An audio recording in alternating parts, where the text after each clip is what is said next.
anybody who's listening to this right now, if you've done any sort of speaking, if it's been 2 years, and chances are it might have been 2 years since you've spoken for a particular organization, since they booked you last, reach out to them.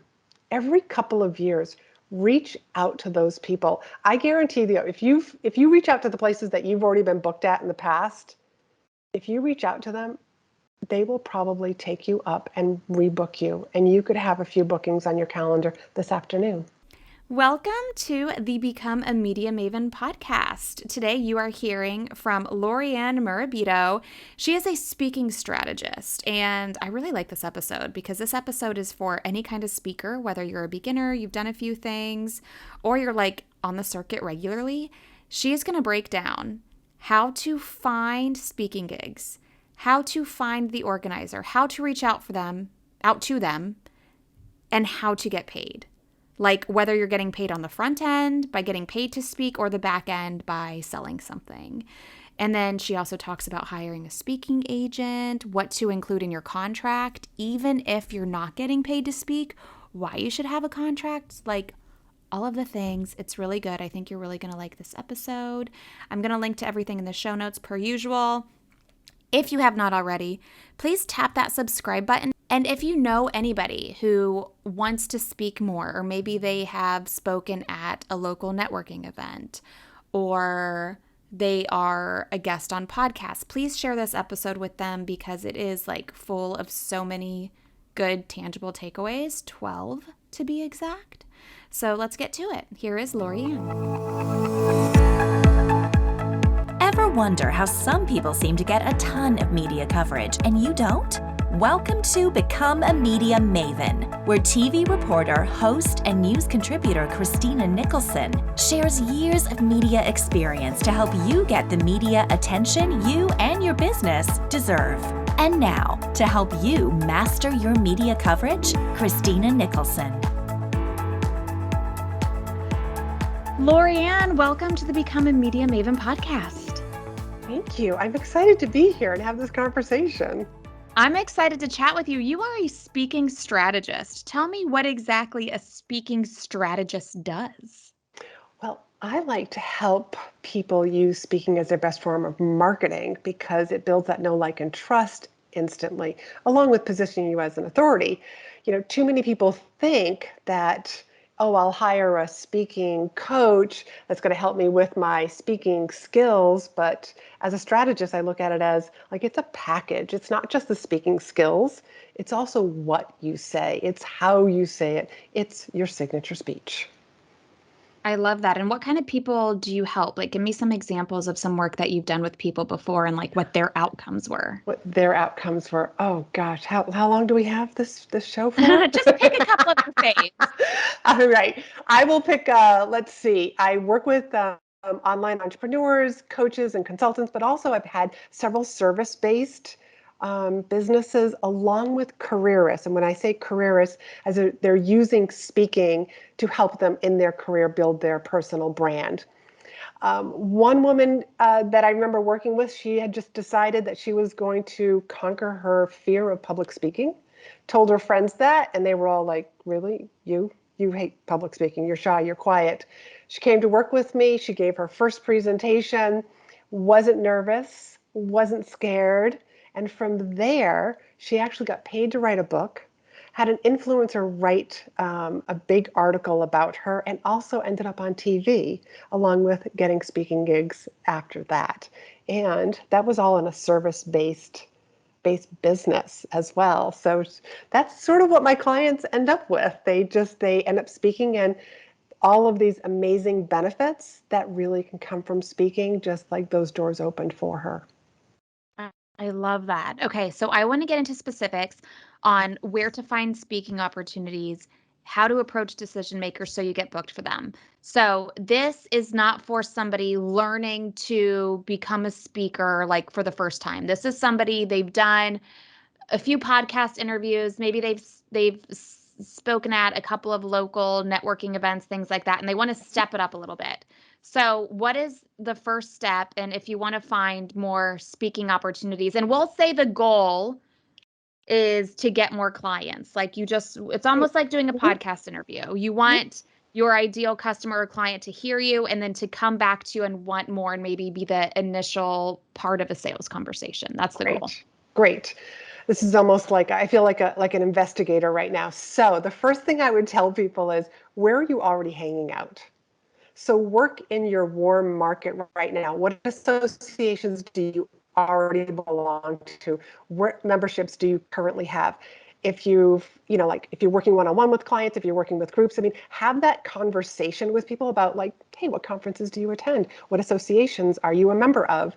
A client of mine just spoke for the first time this past weekend, and what I told her while she was there to be gathering information from the other attendees, people who might come up to her afterwards to have a conversation, and just ask them like, is this the first time you've ever attended a conference like this? What other conferences have you attended? So really start with your warm market almost. Where are you, like, because this is the place that people overlook. They're looking for And like that makes perfect sense. they're looking for the big giant conference. But let's start locally, because if you hear like a theme with your clients that, oh, there's this conference that a lot of people are attending, well, then that's probably going to be a great conference for you to reach out to, because it's probably going to be more ideal clients for you there. So that's one idea. And then from there, just letting people know that you are a speaker and that you're available to be speaking on this, a few different topics, whatever your topics are, whatever your specialty is, and just letting people know that, so that when people who might be on your email list or people who just know you in general might be eventually on like a committee for a conference, they're going to remember you. Oh, my friend such and such, I cannot tell you how many times I have been hired for speaking opportunities because somebody who had seen me speak was on my email list, and then eventually years down the road was on a committee and looking for a speaker on a topic that I spoke on. This is, Christina, like one of the things that I say about speaking is the gift that keeps on giving. I could see that because that's how you get introduced to so many people. So that makes so much sense. Yeah. Now, once you do all of that, how do you find the right person to reach out to who would Mm-hmm. book you?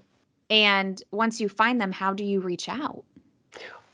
First, we do have to find who the decision makers are. And that usually comes from looking at people's titles.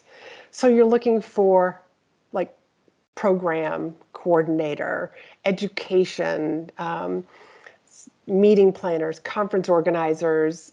There's so many different titles that are out there. So what I tell people is, you found a conference or even an association. So let's use the association, because this example is going to work really well. You're going to go to their website, whether it's a chapter or it's a local chapter or even a state chapter or even the nationwide organization, and look under the About Us or the Leadership tab, not the board. You're looking for people who actually work for the organization, and just go through the different titles. When you find something that sounds like this is probably a decision maker, reach out to that person. And one of the things that I like to do is I like to go find them on LinkedIn, so that I can, kind of like check them out, see where else they might have worked, see if there's any mutual connections. But you know how LinkedIn also likes to tell people, here are the people who are looking at your profile, so that when my email shows up in their email inbox, it's like, oh, I've kind of seen this name before, Laurie-Ann. Okay, let me open this up. If they're not the decision maker, depending on how you pitch yourself to open up the conversation about their conference, and if they really like what you talk about, if they're interested, if it's something that's very relevant for their audience, for their conference, the problems, it's going to solve a problem, they'll forward your email to the right person. Now let's go with a plan B. You can't figure out who to send the email to. Just send it to the president, whoever runs the organization. Send it to them. And again, the exact same thing is going to happen. If they really like the topic and it's really interesting. And also your pitch is, very personal, and it's not all about, here's what, hire me, hire me, hire me. It's all about like, hey, I just want to open up the conversation to find out what your process is for booking speakers. The president is definitely going to send it to the right people. Does that make sense? Perfect. And what do you actually put in this outreach, whether it be an email or a LinkedIn message, whatever it is? How do you reach out? What do you say? I really am saying to people, like, for example, let's just say I go to, like I'm reaching out to ABC conference or an association that, hey, I happen to be on your website. I see that you have an annual fall conference every October. I was just wondering what your process is for hiring and, finding, hiring, booking, whatever wording feels in alignment with you for booking speakers. The topics that I speak on are, or some of my well-received programs are, and I usually list a couple. If any of those sound interesting to you, let's have a conversation. So for me, it's just, I just want to open the door and I want to find out about their hiring process. So I'll share with you like a real lifetime story. My husband's in the waste and recycling business.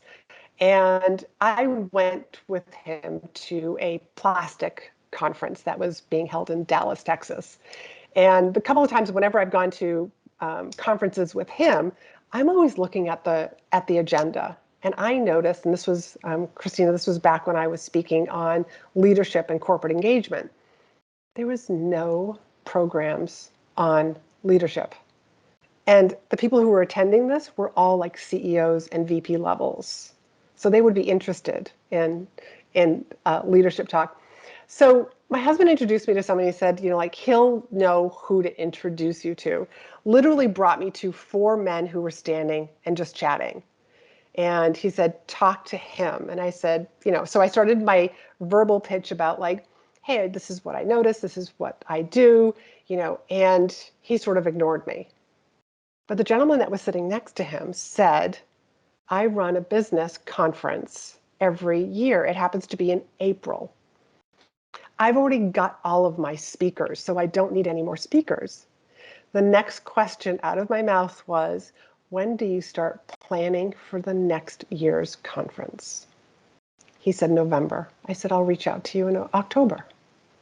He called me 2 weeks later because one of his speakers had to drop out. And that particular speaker was speaking on leadership.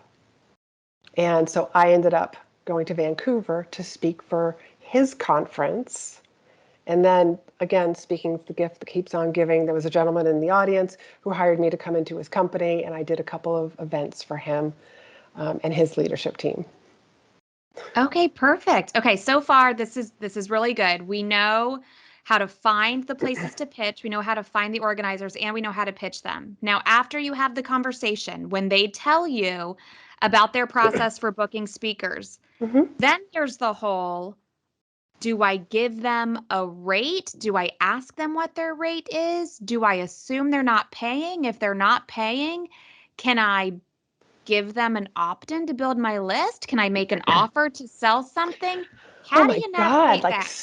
so many things. So one, you can get paid on the front end, and that's getting paid to speak. But you can also get paid on the back end, which I think is a lot more lucrative than just getting paid on the front end. But getting paid on both ends is even more perfect, right?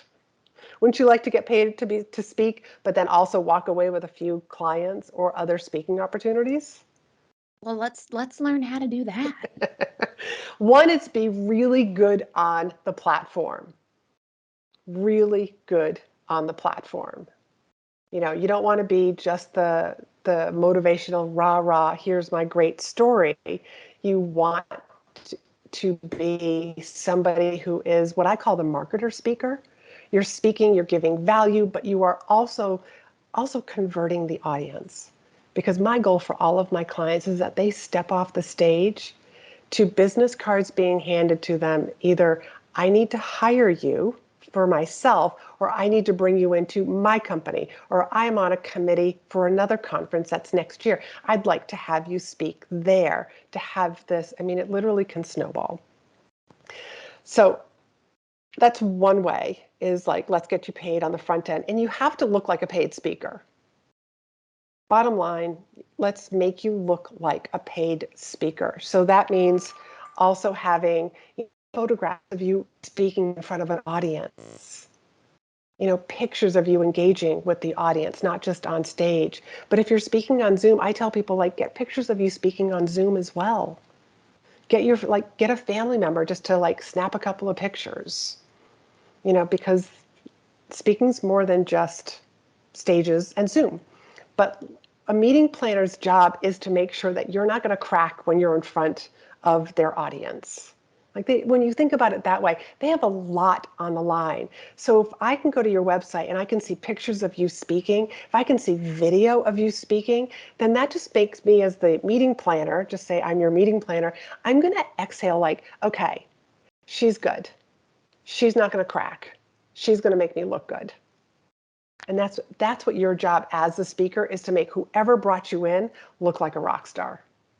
But there's a lot of places that will bring you in and they do it under the guise of, I don't have a budget to pay you. So when it comes to asking to get paid on the front end, do you just say in your conversation, what's your budget, and assume they have a budget? Or, I mean, how do you do that? Because I will say, I speak for both purposes. I get paid on the front end and I get paid on the back end. I have been asked before to speak and not make an offer, or speak for free and not share an opt-in. And I will not take those, because then I'm kind of like, well, what's the point of me spending my time and money to go and speak if like, what's in it for me? So with that said, how do you have the conversation of what's your budget versus am I allowed to make an offer type of conversation? So couple of things. That is the magic question, is what's your budget for speakers? Now, speakers, plural. And there's a reason why I word it that way, is because let's just say somebody is like, well, our budget is this for speakers. Well, if I can do a breakout session for them later, then that's one less speaker that they have to hire. I'm already going to be there. So now I'm upping my value. So that's one way. But every organization, every conference really is, their budgets are different. That's very true. One of the things is that if you can get the, and I just have it right here because I was just showing somebody, the National Trade and Professional Association, that's a book that it's not in print anymore, but you might be able to find an old copy at your library. This has the budget of associations, like the yearly budget. If they have a yearly budget of about $2 million, they are used to paying for speakers. Another way to figure out if they're used to paying for speakers is look at who they've brought in previous to you. Who did they have last year on the conference? Who did they have last year for breakout sessions? Find out who those people are.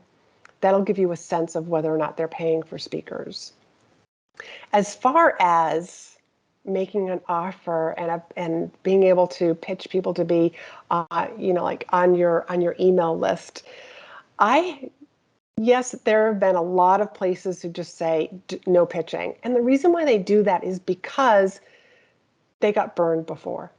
Somebody who turned their 45-minute keynote into a 45-minute infomercial.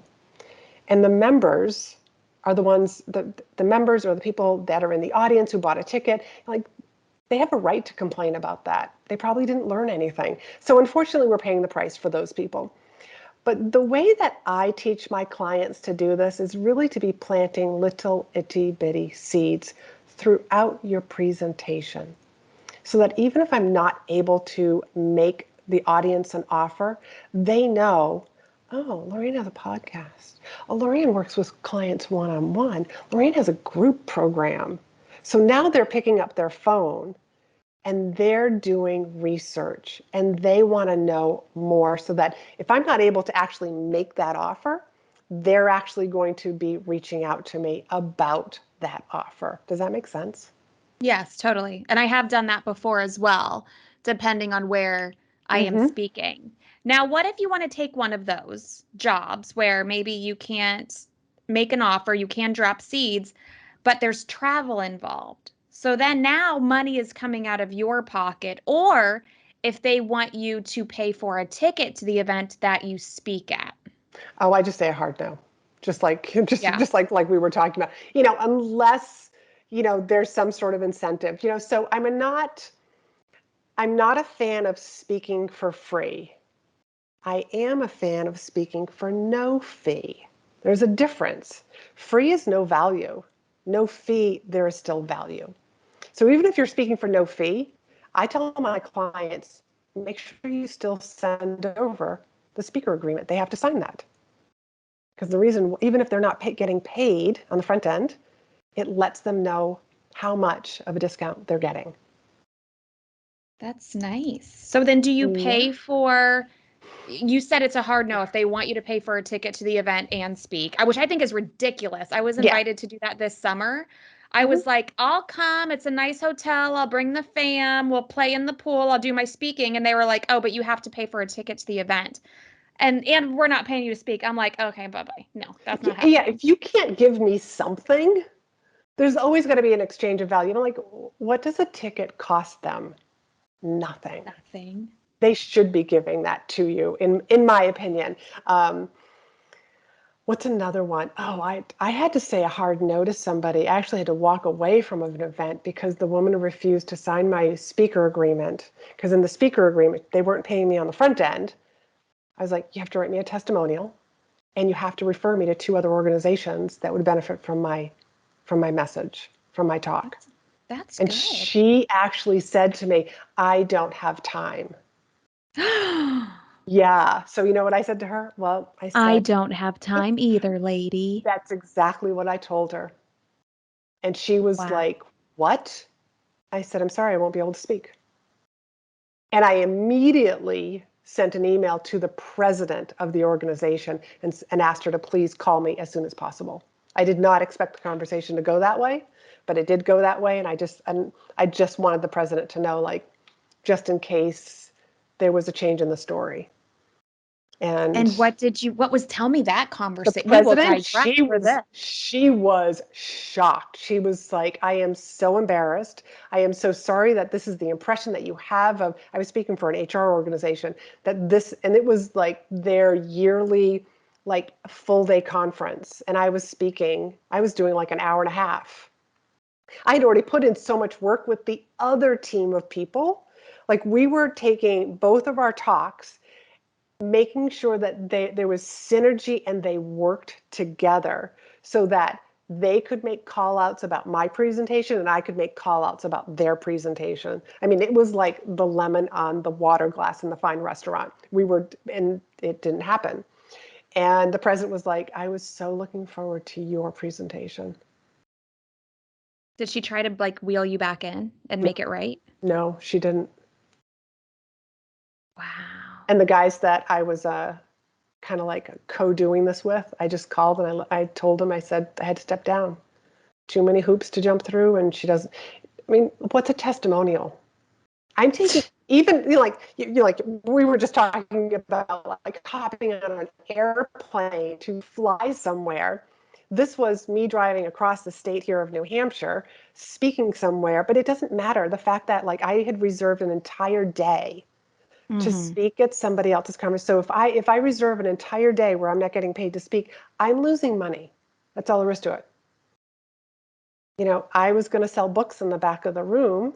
We don't know what would have happened there, but, like, my time is valuable.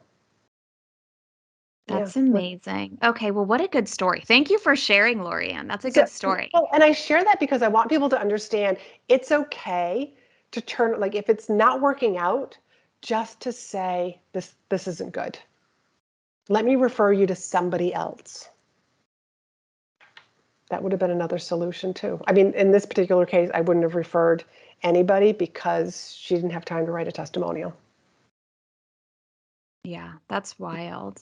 Yeah. Okay, we went through there just 12 steps of how to find speaking gigs, get booked for them, and make money for them. That's amazing. Is there anything else you want to add that I should have asked before you tell us where people can find you and any of your resources? Because you have loads of help you could offer listeners. There is there are so many opportunities to get out there in front of your ideal clients, in front of your target market. And it's just like, just raise your hand to this. It really will snowball. Once you're really good on the platform, people will rebook you. So think about things like wherever you have spoken, anybody who's listening to this right now, if you've done any sort of speaking, if it's been 2 years, and chances are it might have been 2 years since you've spoken for a particular organization, since they booked you last, reach out to them.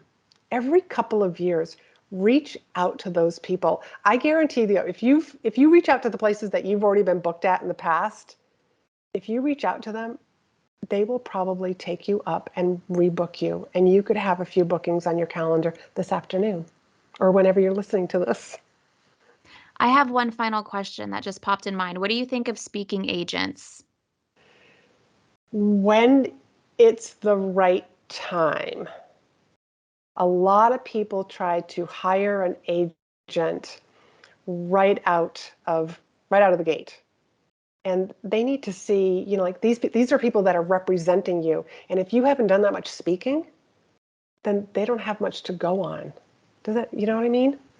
It's very similar to TV, like hiring an agent as a TV personality. Very same. Mm-hmm.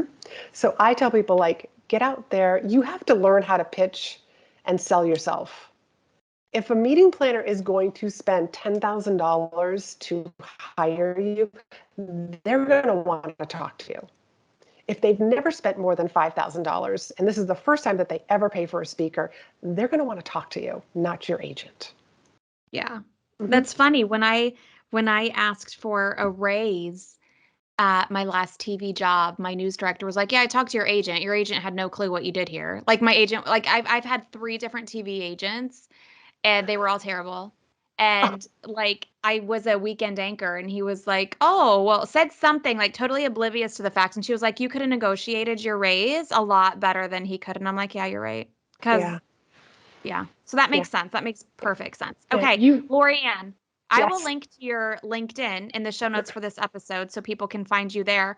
Where else should people go to find you and your resources? Thank you. So I have a podcast called Be in Demand with Laurie-Ann. So that is one place that you can hear lots of gems each week. My website is speakandstandout.com. And also I hang out on Instagram a lot. And so my handle over there is Laurie-Ann.Murabito. And if you're wondering about where to get started on some of these places to speak, and you just want a directory, I have a directory of places to speak, and you can grab that at speakandstandout.com/gift. Perfect. I will link to that in the show notes. Thank you, Laurie-Ann. This has Thank been you. amazing. Thank you. Thank you for listening. Check out the show notes. If you haven't yet already, make sure you head to earnmedianow.com. That is where you can access my media masterclass, 5 simple steps to getting featured in the media. It is the newest, latest, and greatest one. I've made some changes to it every time I've done it, so check it out. Let me know what you think. It's absolutely free. It's about an hour long, and I share a lot of stuff in there that people in the media and publicity industry don't share. So check it out. I pull the curtain back and I give you a behind the scenes look at everything I do for me and my clients. Anything else? Hit me up on Instagram. I am at Christina All Day, and I will see you again soon.